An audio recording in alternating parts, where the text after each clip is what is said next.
Recently, I had an experience with credit card fraud that caused so much unnecessary stress and anxiety. I spent hours on the phone and in chats with my credit card company. I had to get two different cards before the fraud stopped, and I was so worried about what was going to happen to my money in my bank account. And I sometimes have the fear that it's going to happen again, right?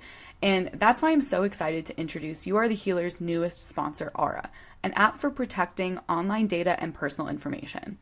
Cleaning up my information not only helps reduce the amount of spam I get, but it protects me from hackers who could use this information to help them access things like my social media accounts, bank accounts, and other sensitive information.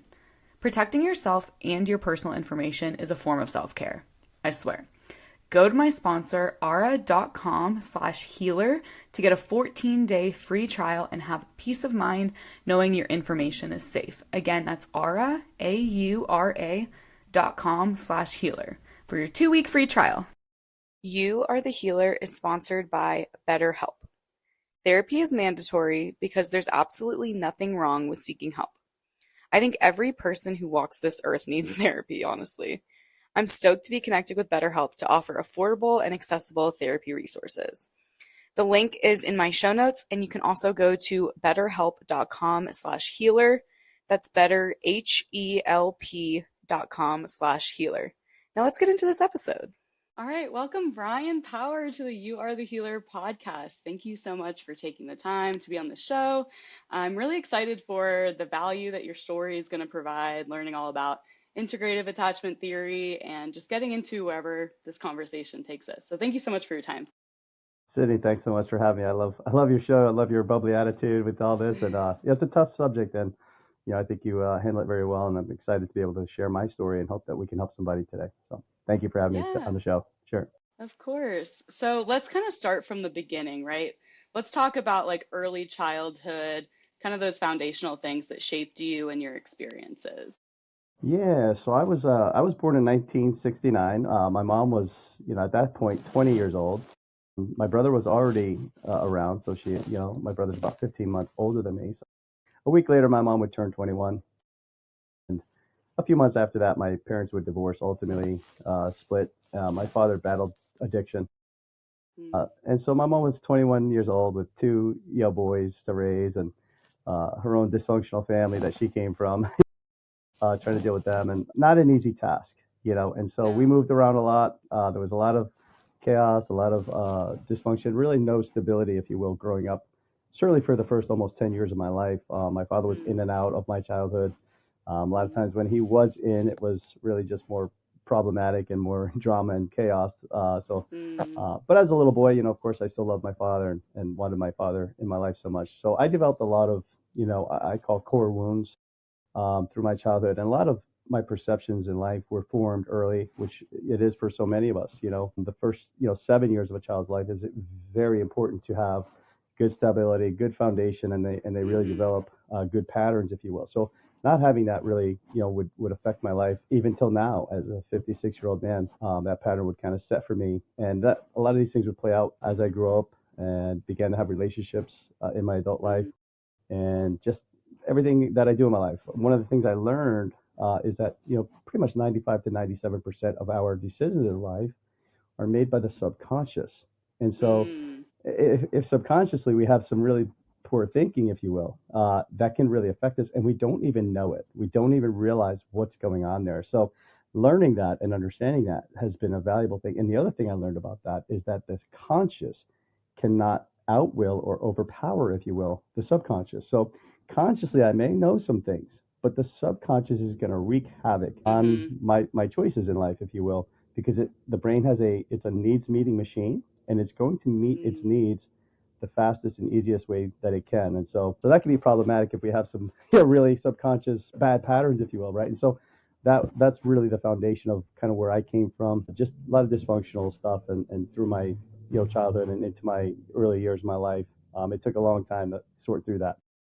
yeah, and I can imagine a lot of those subconscious programmings happen so early in our lives. Like you said, kind of before age 7 is when we have these core wounds, these really foundational experiences. And that's kind of what you said, 95% of what's driving our thoughts, our decision making. It's like this little tiny autopilot that we're completely unaware of. Yeah, when I learned that, it made a lot of sense. A lot of people talk about, like think about self-sabotaging. I used to Mm-hmm. be in the fitness business, and we talk about people who go to the gym and then sabotage their exercise program. Well, the truth is, you're not really sabotaging it. What's happening is your brain has a different need. So if I have a need for Mm-hmm. comfort and security and safety or maybe connection, subconsciously I want all those things, but consciously I'm like, hey, I want to go to the gym, I want to exercise, I want to get in great shape. But subconsciously I have the need for that comfort, I have the need for a connection. So now on Thursday night I decide to go out with my buddies, grab a beer and some food rather than hitting the gym. Okay, so it seems like we're sabotaging it, but really our brain just has these patterns that are set in our lives that can make it very challenging to overcome until we learn what they are and then change those patterns and actually begin to develop healthy subconscious thoughts. That's when we really begin to change our lives. Wow. Yeah, so how do we become aware of these needs that our brain has when they're completely subconscious and consciously we want to make change and do certain things, but we're sabotaging and not going to the gym and hang out with friends instead? Yeah, no, that's a great question, and it's not easy to do. It's a pattern. We have to start looking at patterns.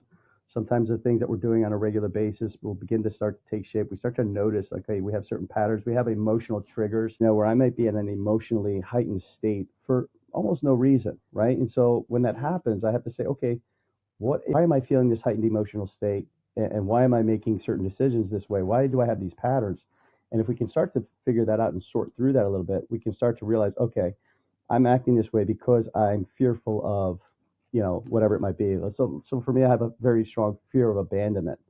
Again, from mm-hmm, my father, same. if you will, coming in and out of my life, right? So because of that fear of abandonment, subconsciously, it's going to teach me things to do. So if somebody starts to pull away, I may start to hang on a little bit more, or if somebody tries to, Mm-hmm, say something to me that in a way that I feel like I'm being attacked now.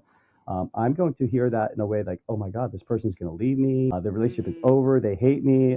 I'm not good enough. All these things start to play out, Yeah. and so that's going to change the way I hear it, the way I receive it, the way I Mm-hmm. act upon it, and it really begins to affect my life. So how do I figure that out? I've just got to really start to get in tune with my emotions and my patterns and see if I can make some connections.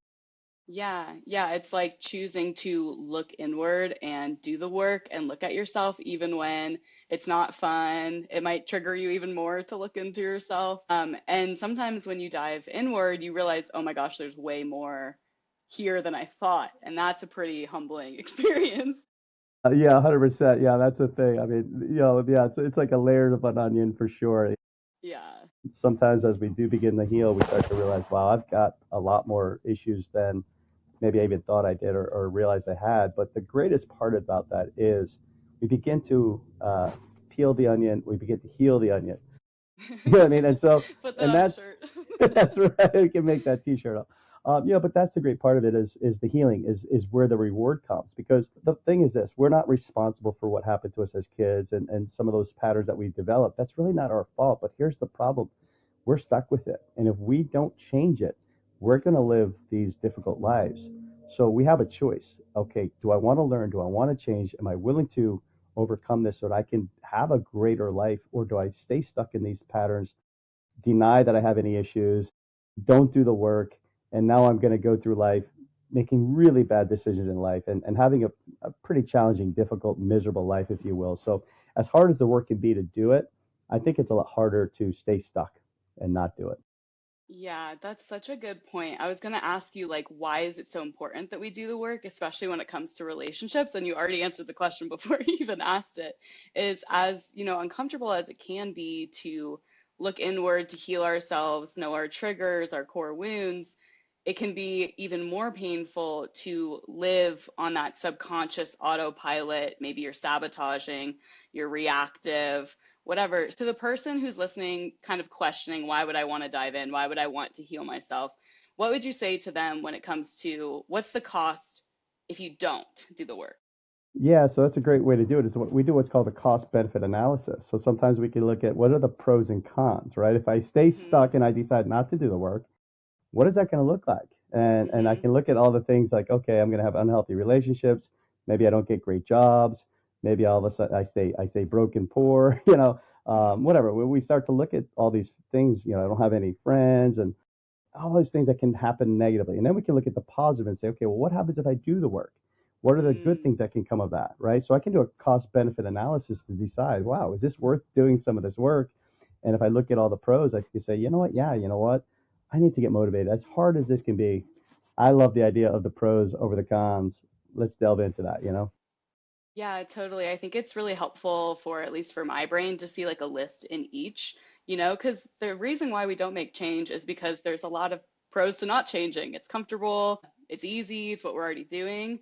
But then when you break it down in that analysis, it makes it very clear. Okay, there's more, usually 99% of the time, I swear, there's more pros when you change whatever it is to become healthier than if you were to stay the same. Yeah, you really just said it. That we get comfortable with the way we are and the decisions we made, and because of the way we grew up, a lot of times that's where our safety is. So sometimes when we go to Mm, change, it feels tough, it feels challenging, it feels a little unsafe, a little weird. But when mm-hmm. we realize that as we do grow and we do kind of heal past that, we start to realize we're actually more safe. We're actually in better shape than we are now. And I always say it's kind of like going to the gym, and now we're building some muscle to our core Mm, wounds and stuff. We're putting some strength in yeah. there. And as we get a little bit stronger, things get a lot better, and we start handling things in a different ways, and you start to wake up and go, wow, wait a second, I handled that pretty good. Like Mm-hmm. I can see the Yeah. change that's happening here, and then people around you start to notice that, and all of a sudden, you're starting to attract, if you will, attract great things into your life, great friends, great Mm-hmm. girlfriends, great, businesses, opportunities. All those things begin to happen because of the way we're starting to act, behave, and start to, think of things. So I think it's just a huge bonus to do the work and heal. It took me a long time to get to this point. If I could go back and do it again, I'd love to start over at 18, 19, 20, whatever, right? Mm-hmm. And get a lot of this healing so that I didn't waste most of my life struggling with this stuff. So I want to Mm, encourage you at any age, I don't care what age you are, because now is mm-hmm. the time to start. But if you're young Yeah. and you're struggling, there's so many opportunities to get through this and pass, and get to a point where you're really able to figure this out and have a pretty good life for yourself. So Yeah, yeah, I love that. And I love that at any age, like now is the time, because when you decide to start looking inward and doing this work that can be uncomfortable, it's like short-term discomfort for long-term comfort, right? So just like going to the gym, when you're in the workout, you're like, this is miserable, I hate it. But years down the line, when you're preventing yourself from injury, when your bones are healthier, that's the reward. It's like the long-term reward for the short-term discomfort. Yeah. So, what kind of spearheaded your healing journey? What was the moment where, it wasn't when you were 18, but when did it happen for you? yeah, I mean, in some ways it was when I was younger, because I've always been on this journey, if you will, trying to get better, trying to heal myself, trying to understand life, and trying to improve, and all this. I knew, that I came from dysfunction. I knew that I had issues. I knew Mm, that, all that stuff a little bit, but I didn't really know how to fix it. I didn't really understand the subconscious and stuff like that. But I will tell you that what happened for me recently was that in 2024, my wife and I would go through a really crazy year. mm, Up until that time, we had been together almost 8 years. I have a 13-year-old stepdaughter at the time. My son was 4 at the time, and and I thought we had a pretty good relationship, mm-hmm, but early in February of 2024, a lot of our childhood trauma would start to play out. And my mm, wife also came through a pretty challenging, childhood as well, different than mine, but also very dysfunctional, very challenging. So what would happening is all these core wounds began to play out in our relationship, and it would delve into a point of chaos and real mm, disaster. And so in early February 2024, she challenged me to see a therapist, which I did. I decided I would go, no problem. But I also challenged her to see a therapist. She started doing a lot of childhood trauma work, which was very good for her. But at the same time, it would trigger a lot of emotions. And so mm-hmm. it was almost like adding a little fuel to the fire at the time, even though it was long Yeah. term, it was healthy. But at the time, it was kind of low stuff. So after about 4 months of this back and forth emotional chaos, she would actually seek a restraining order against me to Wow. actually, for emotional stability. I never threatened my wife with physical harm. I was not that kind of guy, but emotionally, we were just hurting each other so much, and we Mm, couldn't figure it out. We were triggering each other to a point where it was emotional chaos. And then after the restraining order went on, I thought, man, this is crazy. It's over. The relationship is over. I just accepted that, yeah. this is not going anywhere. But I was fortunate enough to come across Thais Gibson and her work. And about a month before the restraining order went on, I had Mm, watched a video with Thais Gibson on Mel Robbins' podcast. Mel Robbins I out of love Boston. her. She's got some great stuff. So Yeah. Tice Gibson talks all about the attachment styles, and there's 4 different attachment styles. And at the end of that podcast, I was hooked. I knew Mm. that there were some answers. I knew that there was something to this, and I thought, man, I love what she's doing, and I really just started delving into that work. So even before the relationship ended, the restraining order kind of happened. I was already involved in this work, and once the restraining order came on, I just decided, hey, I'm going to continue down this process. I want to continue learning. I knew I would have a relationship with somebody else down the Mm. road, and I wanted to make sure that I was as healthy and as good as I could be. And so I just really delved into that work while my wife and I are away. My wife continued to do her trauma work, and little did I know that after a few months, we would actually be able to kind of come back together and begin a little bit of healing process on our relationship together. So that time away was one of the most invaluable times of our lives, the most challenging, the most difficult, but also one of the greatest experiences I've ever had in my life. Yeah, yeah, I think that touches on like the nuance of life, how something can be challenging and painful and uncomfortable, and also like one of the best experiences. So I would love for you to talk a little bit about what it was like, to be married, living with someone, have kids, and then get a restraining order and like learn to detach or let go. I just can't even imagine what that would be Yeah. like, especially having that fear of abandonment. I mean, the abandonment's at your doorstep. It's there. So how did you cope with that? Yeah, great question. I mean, so that was part of the problem is because my wife was more what's called dismissive avoidant. She likes a lot of space. She really likes to process things by herself. I'm a little bit more what's called anxious preoccupied. I'm fear. We're both fearful avoidance, which is kind of in between. But essentially, I was more what's called anxious preoccupied at the time, which really craves a lot of connection, craves a lot of communication and stuff. So when Mm-hmm. things started to devolve, she was asking for more space, didn't know who she was, didn't know what she wanted, wasn't able to give a Yeah. lot of clarity, but she needed space to find that out for herself, which in my brain it sounded like, oh, you don't love me, I'm going to Uh-huh. leave you. And she never really Yeah. said that, but it was more like, I just need to find out more about me type of thing. So I had a hard time kind of giving her that space. And the more space she tried to get, the closer I tried to come, the closer I tried to come, Yeah. the more space she would try to get. And that's where we ended up in this clash. Mm. And all of our wounds were just playing out in such a crazy way. I started the fear of abandonment really played out for me. The fear of not being, not being loved, not good enough, being Yeah. alone, all those things. And I would live in Massachusetts, where I'm really from Florida. So I'd only been in Massachusetts for only about a couple of years, 4 or 5 years. And I Mm. didn't have a big network up here. So I really didn't have anywhere to go. Nobody that could, kind of put me up for a little while. And I was kind of down and out financially at the time. I didn't have a whole lot of money. So I really didn't know what to do. So Yeah. when she threw that restraining order on me, my first inclination was I'm going to move back to Florida, which is where my friends and family are, Mm-hmm. and I'm just going to have to do some parenting long distance, and we'll figure this thing out. But Mm-hmm. I was fortunate enough to talk to a buddy of mine right after she threw me out of the house, and he says, "What are you talking about?" He says, "You can't leave Massachusetts." He says, "Your father abandoned you, my father abandoned me, and look at us now. We're both dealing with some really serious issues as adults because of that." He says, "You can't leave." Mm-hmm. I said, "You're right. You're right. I can't leave. I'm stuck here." And I knew at Yeah. that point I was in trouble. I was going to have to deal with this because I couldn't run away from my son. And so if it meant sleeping on a street corner, that's what was going to happen. I didn't care. But, Yeah. a little faith, a little trust, a little work, and just putting one step foot in front of the other. I found a place to stay the first week just to put my head on with a total stranger. I quickly realized that that wasn't going to be a healthy spot for me to stay. So I was able to get Mm-hmm. on the phone, call a couple of people that I did know in Massachusetts, and I was very lucky to call a friend of mine named Bob, who I'd reached out to before, but had no, maybe didn't even respond to my phone call, never said he had Mm-hmm. anything. But at this point in time, he says, "Hey, Brian," he says, "Yeah, come on over. I've got a beautiful 2 bedroom apartment.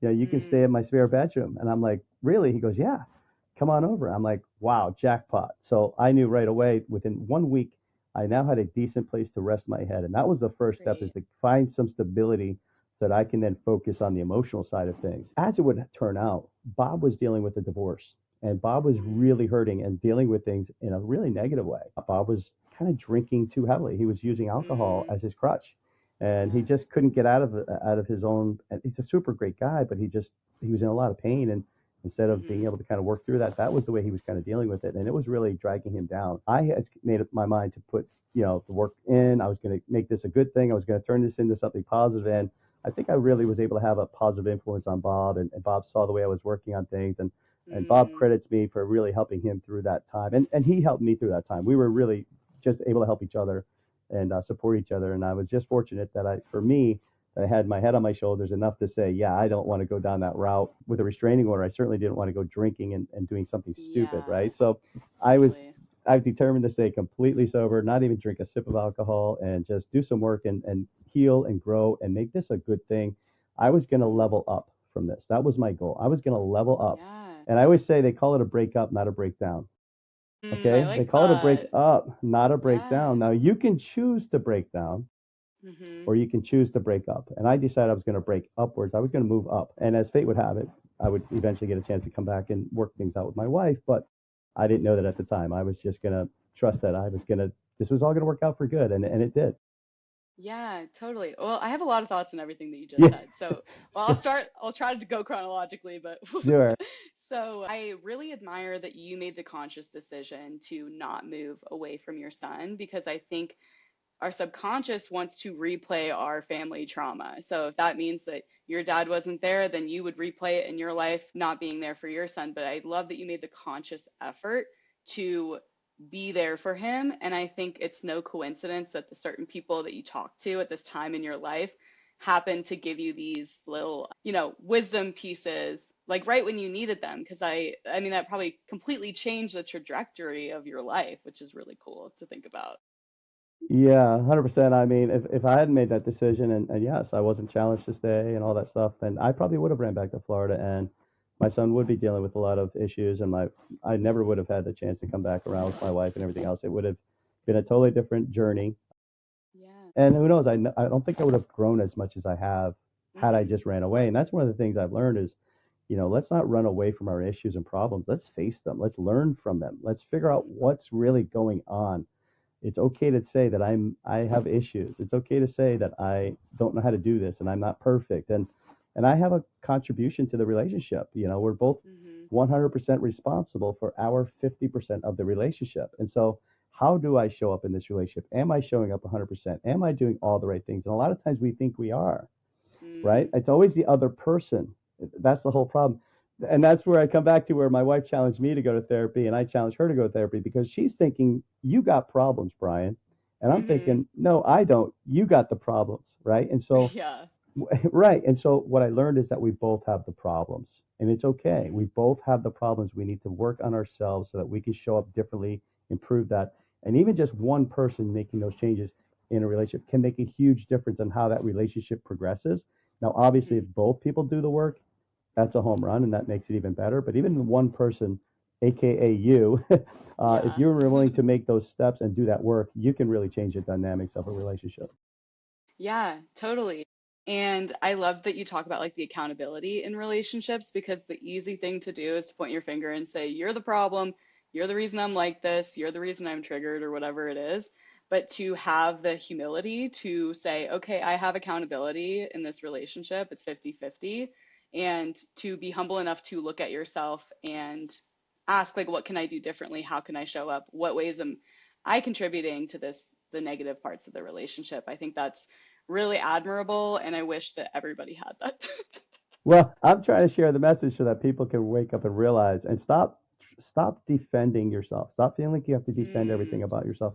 That's one of the things I learned about communication, and we can talk about that if you like. But when my wife and I would get into little arguments, I would always listen to defend myself, right? So if she had any kind of criticism, because I'm afraid of her leaving me or feeling unloved or my own, I don't feel good enough, my core wounds are starting to play out. Anytime she would criticize me in any way, I was just listening to defend myself and how I was going to mm-hmm, prove her that she's wrong, that's not how it is, and all this other stuff. And that's not healthy. And that's not a healthy way to do that. She wasn't ever trying to beat me up or hurt me or anything. She loved me, but there are some things she wanted to share with me. There are some things that, mm-hmm, maybe I was doing wrong or differently, or at least share her opinion on that. And so now we do something where we do what's an exercise where we call it's like holding space for each other. So now, number one, we never communicate when we're triggered. Okay, if we're in a mm. bad emotional state, walk away. Do not have communication when you're triggered. Number one. Number That two, that alone will that save. is like great foundational communication advice is don't have the Yeah, conversation when you're triggered, when you're in the heat of it, take a break, here's what I like would say to that. wait. Yes, but I would say this, especially because a lot of dismissive avoidance will do that. They'll just walk away and not talk to you for 3, 4, 5 Mm, days. They'll stonewall. That's not a yeah. healthy way to do it either. What you want to do is you want to say, hey, listen, I'm emotionally charged right now. I'm not feeling regulated. I'd like to take a little time away so I can get myself into a better state. I'd like to think about this a little bit more, and I'd love to come back and communicate when we're in a better emotional state. And that may be a night or two. I don't know exactly when, but I promise you, I do want to talk about this. I love you. I'm not going anywhere. Okay. I'm not Mm-hmm. mad at you. I just need some time to process this and get regulated, and then we'll talk. And if you approach it that way, that's a whole lot Mm-hmm. different than just walking out of the room and and saying, okay, well, yeah, we didn't talk. I was triggered, so I walked out of the room. Well, yeah, but that doesn't leave me secure either. So we want to communicate the fact that, hey, you see what I'm saying? Like, hey, you know what? I'm a little emotional right now. I do want to talk about this. I do care about you. I want to really discuss this in a time and manner that we can really get some progress on this, not just, yeah, and this isn't the right time, so let's do this later. So if we do it that way, that makes a big difference. And then once we do get ourselves regulated, my wife and I practice this holding space where she gets to talk for 5 or 10 minutes about the subject. She can share her feelings, her thoughts, her emotions about it. Mm-hmm. And then when she's done, I then get to talk and communicate my feelings, my thoughts on it. And the whole time, we're not interrupting each other. So when Mm-hmm. she's talking, I'm listening to understand her now. I truly want to see what is this woman trying to share with me. She's trying to share her heart, her passion, her thoughts, and I love Mm-hmm. her, so I want to understand that, right? And vice versa. When I'm talking, she's also trying to understand my side and what I'm thinking and going through, and my emotions and stuff on that. So now when we're doing this, we both come away feeling a lot more heard, a lot more understood. It's not to say we never get triggered a little bit, because sometimes the subject can be very touchy. So even that can sometimes get a little bit emotional. And if it begins to Mm-hmm. happen, it's time to walk away a little bit and revisit again. That's okay. But when we Mm-hmm. take this approach, it's a night and day experience compared to just getting triggered, having these fights. Nobody's really listening. You're not getting anywhere with that. So, Mm-hmm. totally different approach. Yeah. Yeah, and I think that's such a distinction between listening to respond and listening to understand. And I've done those holding space exercises before. I can't remember if it was like a public speaking class or something, but for 3 minutes, you have to just listen to someone talk. And the urge to interrupt and to relate it to yourself and to chime in is so strong that I think that's such a valuable exercise for anyone, communicating with anybody else, because it really brings to light, oh my gosh, I really have been listening to respond versus listening to understand. And 5 to 10 minutes, that's a long time. Yeah. Well, whatever that time is, we don't really set a time per se. Now we'll kind of say within 5 or 10 minutes, but if it's 3 minutes, it's three. If it's 7 or 8 or 10, it's okay. At the end of the day, that person gets to speak their voice and gets to really share what they're thinking and going through. And then in the meantime, I just the other person is again listening to really understand, and it's just a beautiful thing. I like to think of the old. There's an old saying that God gave us two ears and one mouth, so we can listen twice as much as we speak, right? And I love that saying. I love that because it's so true. Like we really need to listen, but again, listen to understand. That's the difference. Yeah, absolutely. So let's rewind a little bit on, you went from restraining order living to living apart. How did you guys communicate to come together and mend your relationship? Yeah, so I mean, we didn't communicate during the restraining order issue, and then I was began to finally get to see some of my son. I wasn't able to see my son through that time either. I had to go to court to get some visitation. When that started to happen, I didn't say two words to her when I pick him up. I just pull up, open the car door, kid jump in, and we'd take off. But after a few months, after a few weeks of that, my buddy said, listen, kids soften up. You don't have to be so hard and whatever. And I was like, all right, you know what, fair enough. Long story short, I finally got to a point where I realized that I didn't care if she was with somebody else. It didn't matter. I was okay. Mm, Like I was happy for her. I wanted her to be happy. And if she was mm-hmm, whatever that was, if she was with somebody else, fine. If she wasn't, fine. Whatever it was in her life, it didn't matter, and it was okay. And I knew that I had a part in it. So we had a quick conversation one day, and I just kind of apologized for my part in it. And while I was doing that, she shared with me that she still loved me and still didn't want to be with anybody else. And I was kind of like, wow, I had no idea because at that point I didn't yeah. feel like she gave two craps, right? So I was kind of a shock. And then so basically at that point we decided, okay, if we're gonna for us to really be able to communicate and share time, got to get the restraining order off, which took another month and a half to really get that off. So it was another almost 6 weeks before we could even have a communication and share our thoughts and feelings. But once the restraining order did come off, at that point, we were both ready to share differently. I think we had both learned so much from the trauma, and it was such a dramatic experience. One of the things I say is because it was so dramatic, I think we were able to see a lot of things clearly as Mm. compared to along the way. Sometimes when it's not so dramatic, you just kind of plug Mhm. away and you know there's issues, but they're not as clear Mhm. because it was so dramatic. It became very clear what the issues were and that we need to work on them. So and that's where I feel like okay, it's really sucks that sometimes we have to hit the rock bottom to kind of get motivated, but Mhm. sometimes that is just part of the experience. Sometimes we do have to hit complete failure, if you will, so that we can start to make some changes and grow. But yeah, by the time we were able to start talking again, we had both grown quite a bit, and we just Mhm. continued that pattern. We both continued to go therapy. I continued to do work on this integrated attachment theory stuff and learn more about that, and we just Mhm. continue to make our lives really about healing and not passing this trauma onto our kids. And that's what our house is all now about now. It's Yeah. literally it's just about healing and making sure that we're all okay. And that's our main goal for both of us, is that we just don't want to pass this nasty trauma that we've been through onto our kids. We want to make sure our kids grow up as much as we can healthy, well adjusted, Mhm. internally safe and comfortable and all that stuff. So that's our goal. That's our motivation. Yeah, awesome. And I love that you talked about how rock bottom sometimes needs to happen because I know I've experienced quite a few myself, and I feel like there's so much value in it. Not to like romanticize the like struggle, but I've learned so much about myself and about life and what's important to me from having seemingly everything stripped away. And so you have, I believe your website is make your relationship fail, right? Like that's like the motto. So can you say more about like that philosophy and the concept of failure and how we can reframe it to work for us? Yeah. Yeah, obviously it's, make your relationship fail. It's just a fun thing for me. The whole idea is obviously we don't want to make our relationships fail, but why do they turn Mhm. out that way?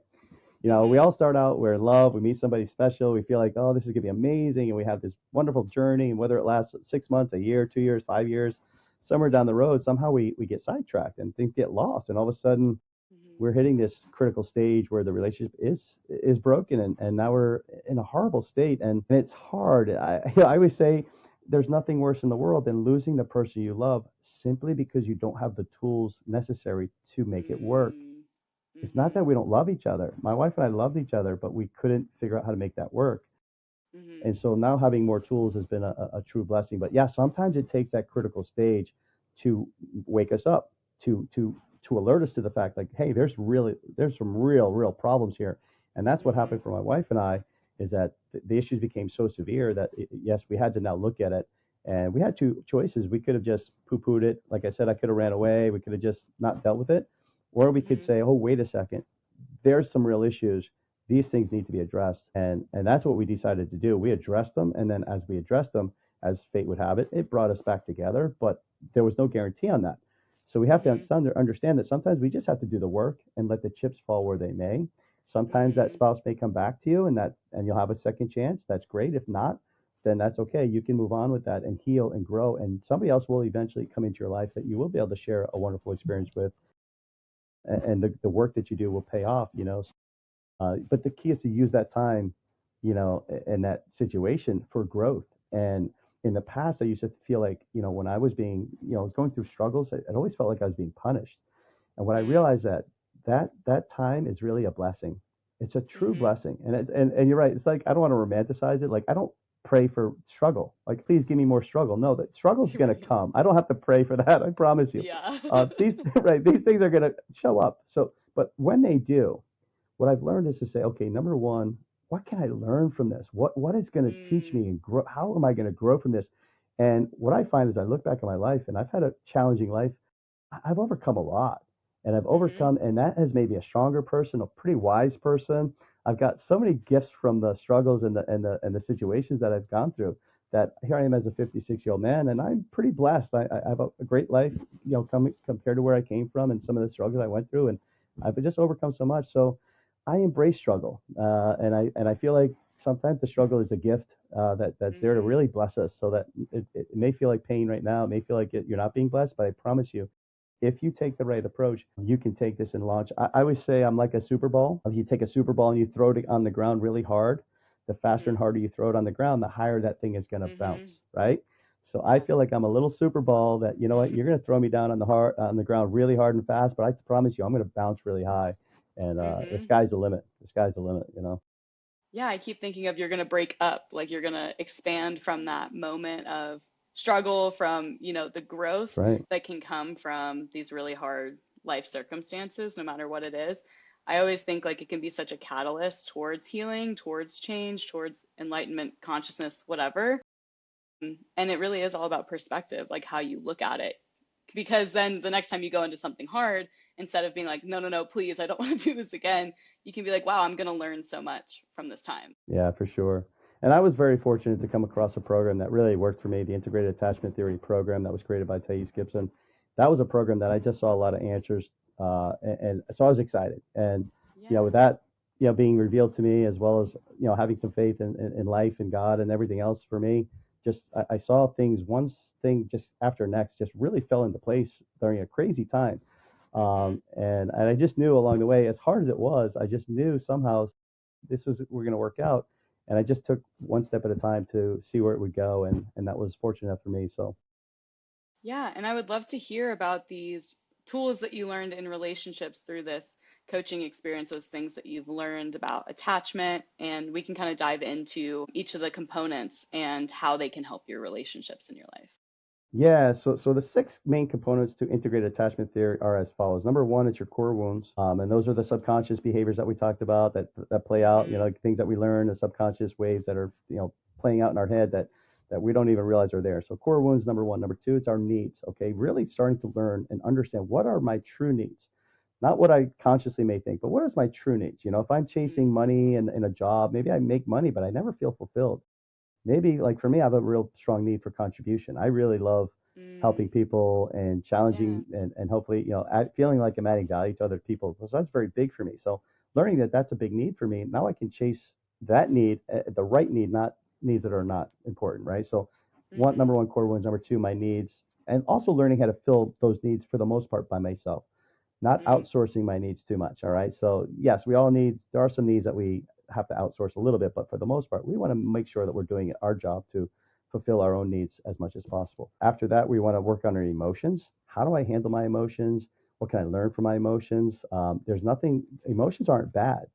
Fear, anger, those things aren't bad, but they're information. So why am I afraid? mm, Why am I angry? What is causing that? What are the thoughts that are causing that? That's what I want to start to ask myself.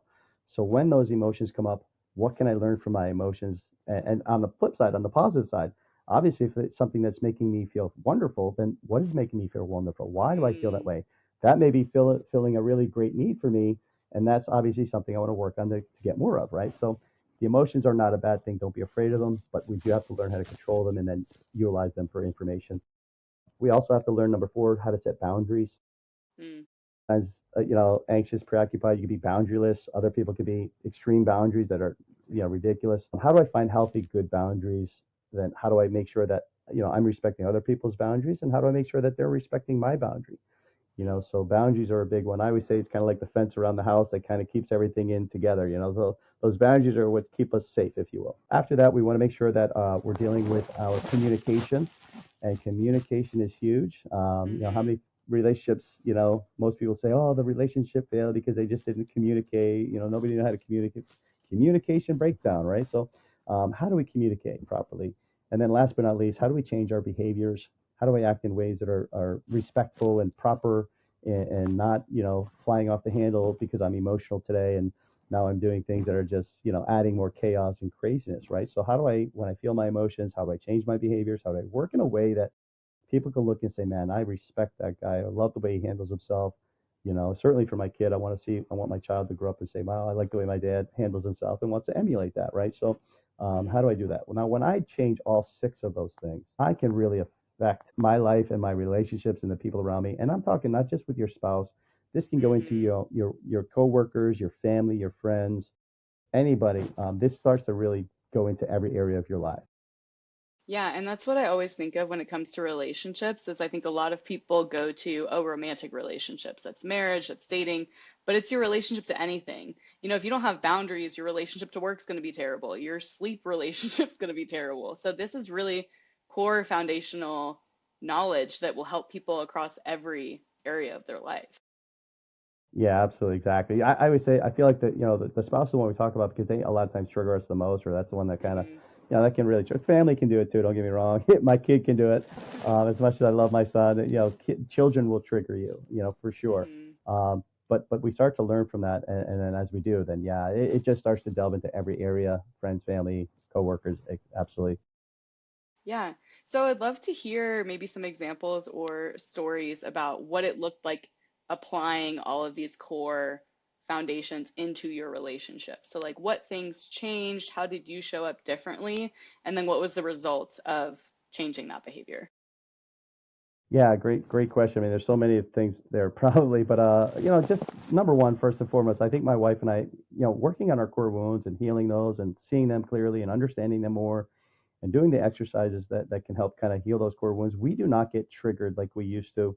Mm, You know what I mean? So that's first and foremost is that we realize, okay, this is poor thinking, and we change that a lot. So that right off the bat has given us a much better foothold. mhm, And then the way we just do things together, I feel like communication has been a big one for us. That's one that I really talk a lot about because, again, in the past, I would listen to, defend. And because I'm not listening to defend anymore, I'm listening to understand. And then we can practice that proper communication skills. That makes a huge difference. That's just huge. My wife has done a really great job of connecting with our kids more, whereas in the past mm, she had a really hard time connecting because of her childhood. Being yeah. this more dismissive avoidant, if you will, a lot of dismissive avoidants tend to have a hard time connecting to their own emotions and feelings. They also have a Mhm, hard time connecting with other people. And so my wife was having a hard time sometimes connecting with the kids as much. And so she's able to connect with them a lot more. And that's been a huge difference in the way she parents and the way she loves on them compared to what she used to be a little bit. Yeah, just so many more positives that just come out of this every day. And we're almost a year away from the restraining order come off, and I will say today that our relationship is 1,000 times better than what it used to mhm, be, and it's just work though. It is a daily thing. We have to be conscious of this constantly and make sure that we're doing the things that are needed to make sure that we're both taking care of our own needs and also addressing each other's needs in a way that helps each other feel safe and comfortable and happy. My wife is This is another great one. My wife is very affectionate now, whereas before she never mm, used to be, and she mhm, knows that that's important to me. I love physical connection and being able to hug and cuddle. Sometimes mhm. in bed, but when we wake up, we'll cuddle for 20 minutes, a half hour, just to start our day, and Yeah. that's huge. It's like, man, that just feels great. I love that, and my wife, Mhm, knowing that's important to me, now does that. So those are the things that we start to understand and realize, and then we start to make that change, so that now we're satisfying the other person's need. I'm happier. I'm going to try to make her happier. I feel safe, so I don't have to worry. yeah. It just just kind of overlaps everything else that we're doing, and all works together. So it just becomes a beautiful synergistic relationship that is amazing compared to what sometimes when you're stuck in the unhealthy zone and you don't even realize it. You're Mhm. stuck there, but you don't know. There's broken, there's issues, but you feel like you try to do. Once you kind of break those patterns and start to heal it and get better at this stuff, man, it starts to really become a lot of fun and a really, really wonderful experience. So. Yeah, I think that's such a powerful testimony because not even that much time has passed. Like in the grand scheme of things, it's been less than a year and your relationship has entirely transformed.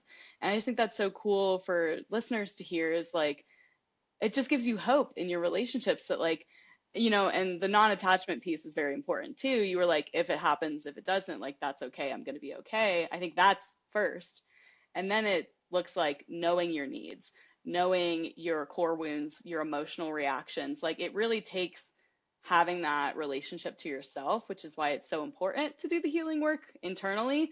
So then you can apply these things with another person and have like a truly transformational relationship. I think that's awesome. Yeah, you hit the nail on the head there. The first thing I had to do was I had to let it go. All right. Mm, So when I wasn't trying to do the work to get her back, mm, okay, so I was doing the work to let her go. I was trying to heal so I could let her go more because I already figured she was gone. So I just needed to emotionally let her go, right? So I can handle that more and be okay with it more. So mm-hmm, really, it was a process of letting go, not so much as getting her back. So that's my focus, and I truly feel like that's a big part of why things happen because when we can let that go, when we can say, okay, I love you enough to let you go and not try to trap them, not try to feel like I own you or you have to be with me or that my happiness is dependent upon that one person. It's not. You know what? I want to have a healthy, happy relationship with someone. Now, yes, my wife was my first choice, but it does take two people sometimes. And sometimes we mm-hmm, can't force the other person to love us and work with us and everything else. So if she wasn't able to step up and be that person, then I knew that I would have to eventually just have somebody else come into my life and fill that spot. And I knew that it would happen. It was just a matter of time. So I just let the chips fall where they may, do the work. And I'm telling you, when you focus on just doing the work and letting go and trusting that everything's going to work out, you just don't Mm-hmm. know exactly how that's going to look at the end. You know what I Mm-hmm. mean? But if you just trust that process, anything can happen. And I don't care how much your spouse told you they hate you, they don't love you, they don't want nothing to do with you. I promise you, if they put a restraining order on you, you're headed for, it doesn't matter.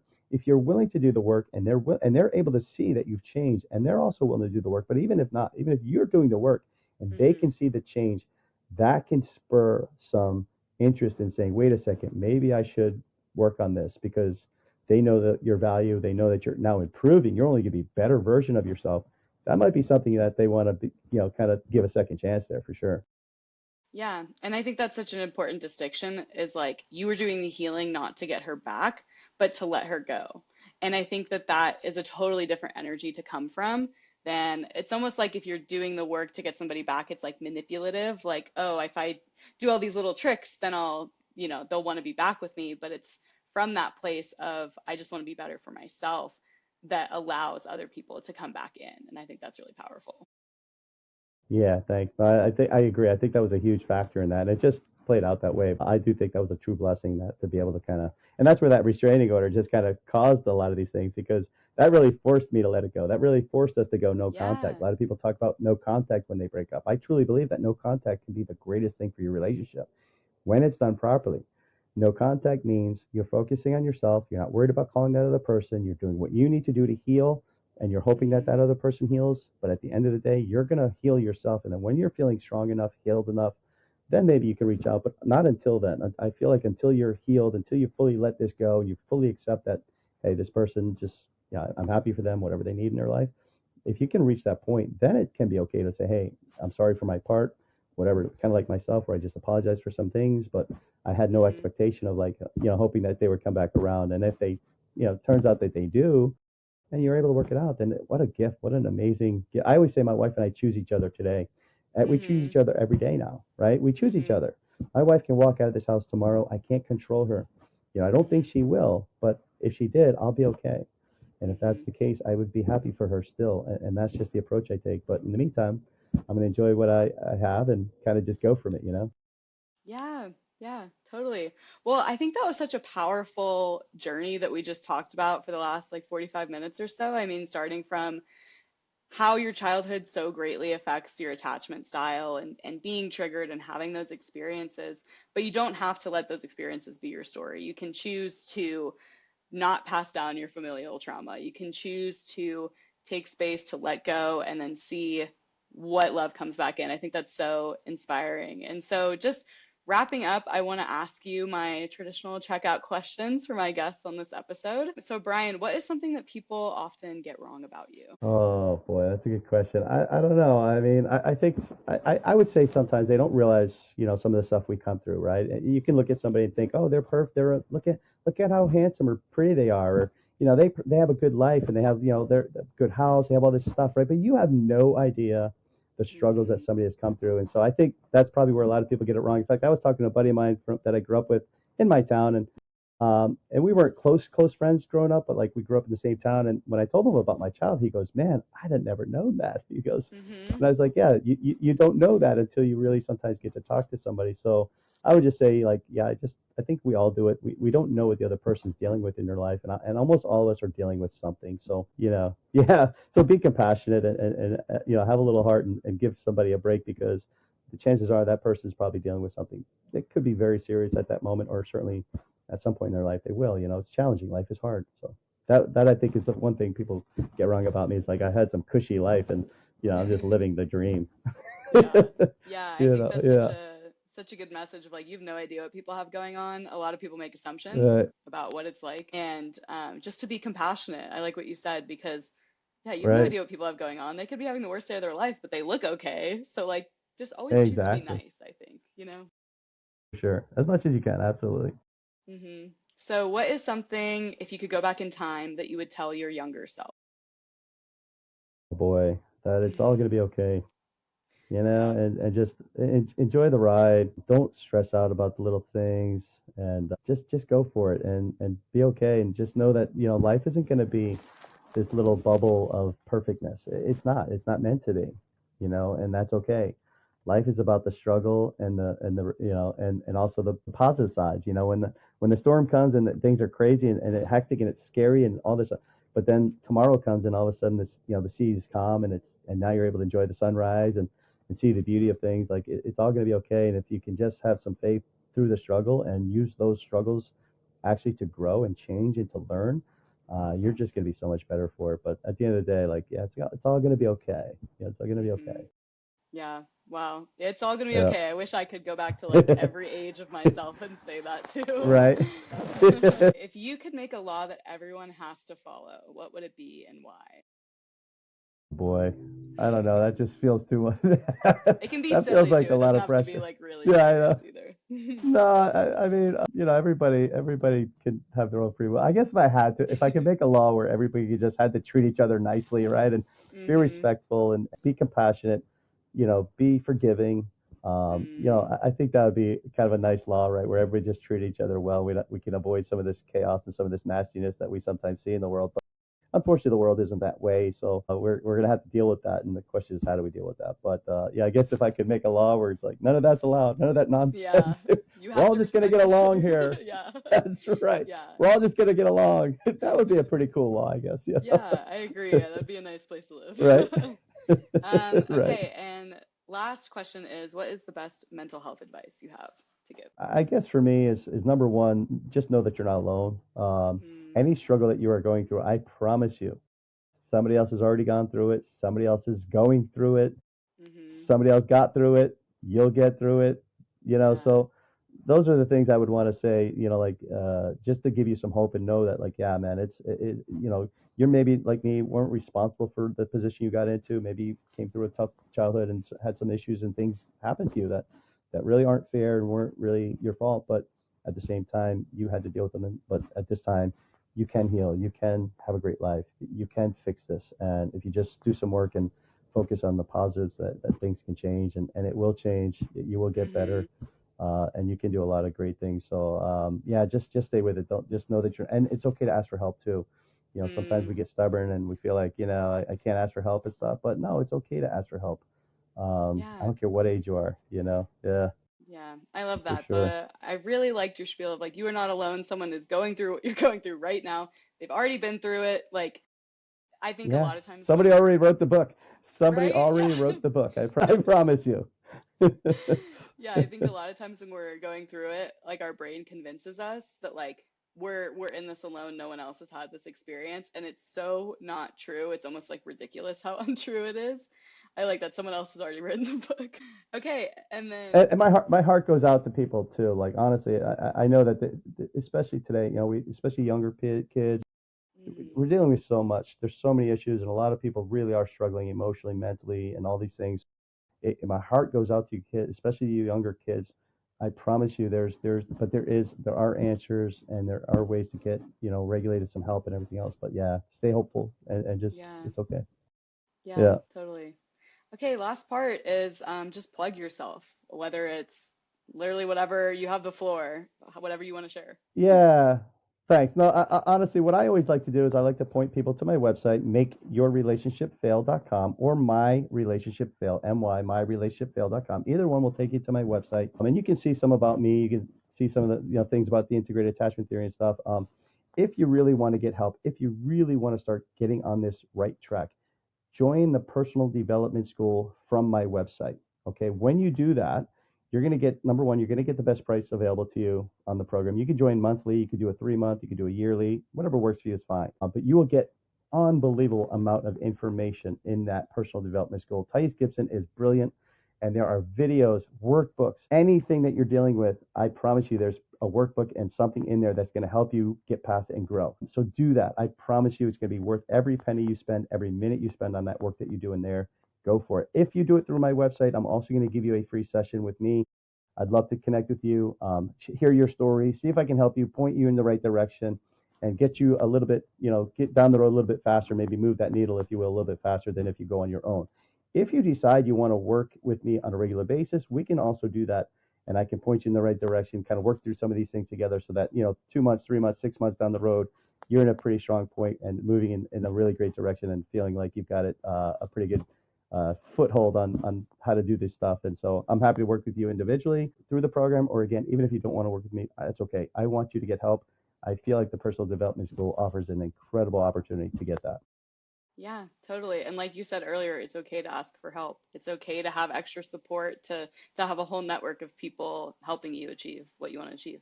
So I think that's awesome. What's also great about the personal development schools, they do daily webinars every day, and there is a group Yeah. of people just like us who are healing, and a lot of times we'll do hangouts afterwards, so you can get in there and talk to people who are dealing with this stuff like you are, and it's a really great community. And there's Mhm. people literally all over the world. Sometimes we get a girl in Iceland that's from, people in Asia. Like it's crazy. I'm like, people will be Yeah. up at 1 o'clock, 2 o'clock, 3 o'clock in the morning. I'm like, are you? It's crazy just to be on the webinar. But that's how Wow. powerful and that's how life changing it could be. And it's just a really good group. So yeah, number one, you get all the great information, you get these daily webinars, and then you get a great community that you can, see that again, you're not alone. People are working through it, and they share some of their stories. It's amazing. It's an amazing opportunity. Yeah, yeah. Well, thank you for plugging that. I really hope that someone clicks the link and does it. And like, I always think about the butterfly effect of like how someone hearing something, like, let's say from this episode, like they imply it into their life, and then it's just like a snowball effect of all of the change towards healing. I think that's so cool. Yeah, I feel like I went through what I went through to make some changes, and I'm blessed to be able to share that today. Thank you so much for having me on this show. This has been a lot of fun. Yeah. You're really a lot of fun, Sydney, and a pleasure to talk to. And so I hope we can do it again someday. And yes, I hope somebody else can get some help today. So for sure. Thank you so much for having me. Yes, thank you, Brian, for coming on the show. Take care. Thank you so much.